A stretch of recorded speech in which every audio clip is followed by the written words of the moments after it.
Joining us for a conversation about the digital supply chain today, Trevor Miles, Vice President, Thought Leadership at Kinaxis. Trevor, welcome. Thank you very much, Russell. Trevor, we are entering clearly a digital phase of business. I'm sure that everybody would agree with that. And I guess the question is, how is it that companies can, or how is it that companies are adapting to that new reality? What would you say? Well, I'd say, first of all, that in fact digital is a continuum. So in fact, there's a lot of people who are talking about things now that are new, but the reality is we started 30 years ago with pieces of paper in which we did bills of material explosions and all of these types of things. But we've added a great deal of capability to all of those things, and now we're talking about the next stage.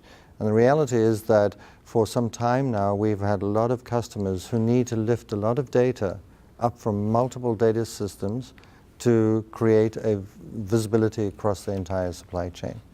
That then gives them much greater access to information across the whole network. It makes the organization much more transparent, and that's the start of the digital supply chain.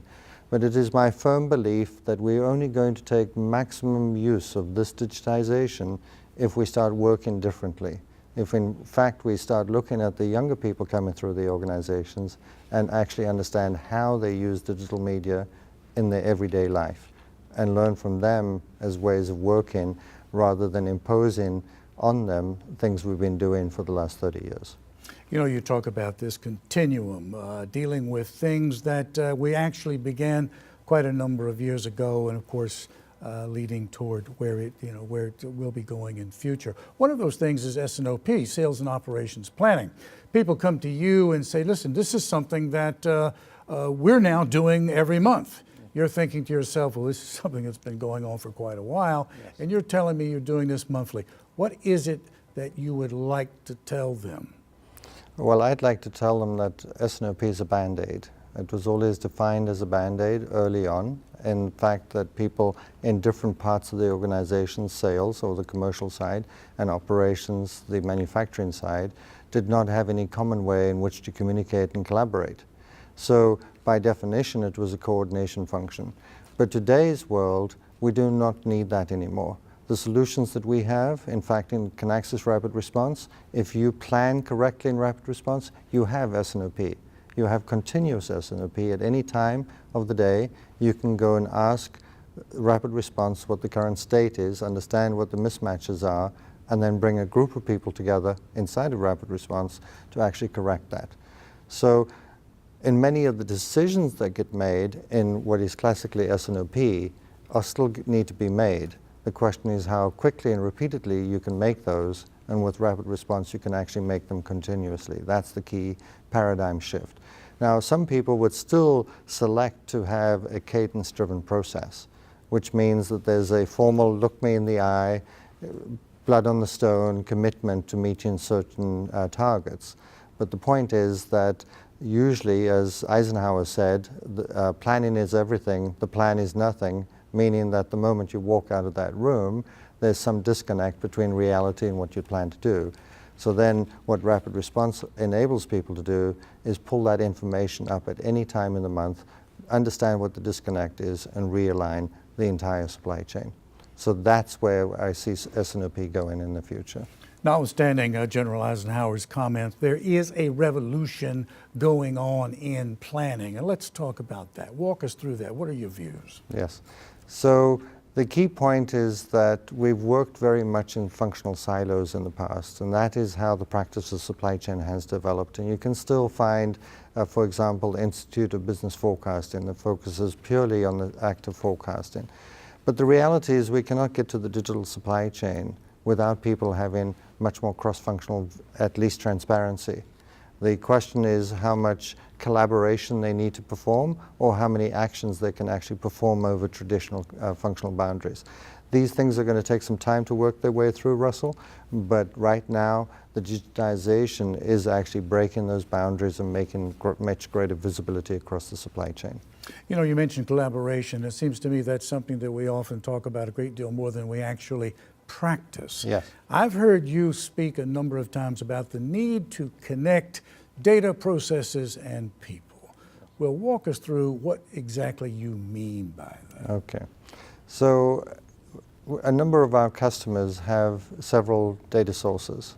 And one example would be a key component that was coming out of Japan that went through 5 different countries, 7 different ERP systems to arrive at a sales point in Spain. They went through 7 item number changes. Because of each ERP there was a different item number change. They went through, I think it was 5 unit of measure changes and 2 time bucket changes.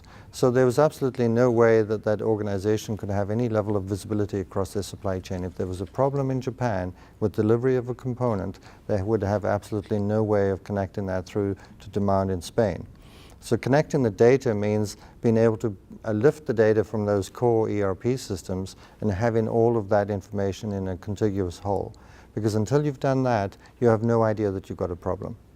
So then connecting the processes, that's great. If something goes wrong in Japan, should you do anything? Well, of course, the purchasing agent should talk to the supplier and try and solve that problem. But should they expedite? Should they tell anybody else that there's a problem? Well, you can only do that by connecting the processes so that you know material delivery has an impact on capacity, on inventory, and ultimately customer service. Only then do you know the scale of the problem and therefore what to do. Now, we've been talking about our supply chains being, in fact, organizational silos across the world, and until you've connected the people, you have no way of actually resolving that problem. So it's about those 3 things being all connected is then when you're able to know sooner that something has happened that is of material importance, and you're able to act faster in order to be able to mitigate the risk or take advantage of the opportunity. It stands to reason, it would seem to me then, that removing the latency in the analysis and in the decision-making process is absolutely necessary if one is going to revolutionize the supply chain. Would you agree with that? Yes, absolutely, Russell. So decision latency is the new problem that we really need to focus on. So much of lean, etc., in the 1980s was focused on material flow and reducing the material flow latency in the manufacturing process and delivery process. But now the impeding problem is data.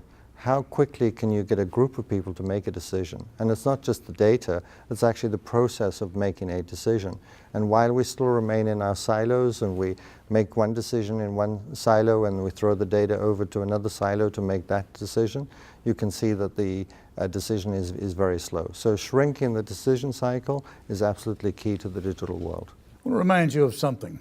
Anyone can simulate anything at any time at unparalleled speed. Yes. Who said that and why? Walk us through that. Well, in fact, it's from John Sicard, our CEO. One of his key phrases that he brings up very often, and it's actually completely central to the value that we bring.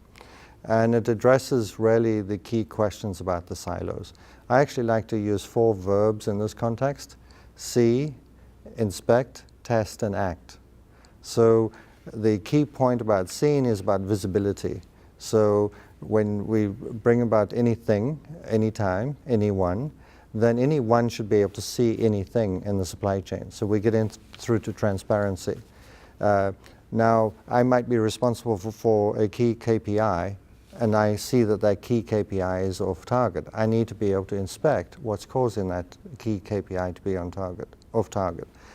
I then should be able to test if I make changes outside of my immediate domain of control. If I want to expedite materials to come in, I should be able to do that and understand what the end-to-end impacts are on the supply chain. And then the question is action, and that's usually where I need to bring other people in, because I don't have the authority to expedite materials. So I then have to go, to example, to you to say, Russell, I've tested out these different conditions, now I need to bring you in. So in that time, we've seen that anyone can simulate anything at any time, because I simulated an expedited material, but that's not my responsibility, but I simulated it. Now when I want to act, I can go to you and I can say, I've looked at these 3 options to be able to satisfy this demand I really want to satisfy, and one of them means that you would need to expedite materials for me. Are you okay with it? These are the pluses and minuses. This is the revenue uplift. This is the margin consequence. This is the inventory consequence. Everything is right there for you to do. Okay? Trevor, you're busy here at the conference, but you found time to speak with us, and great information. Thank you so very much. Thank you very much. Trevor Miles, Kinaxis, speaking with us today about the digital supply chain. Thank you for watching.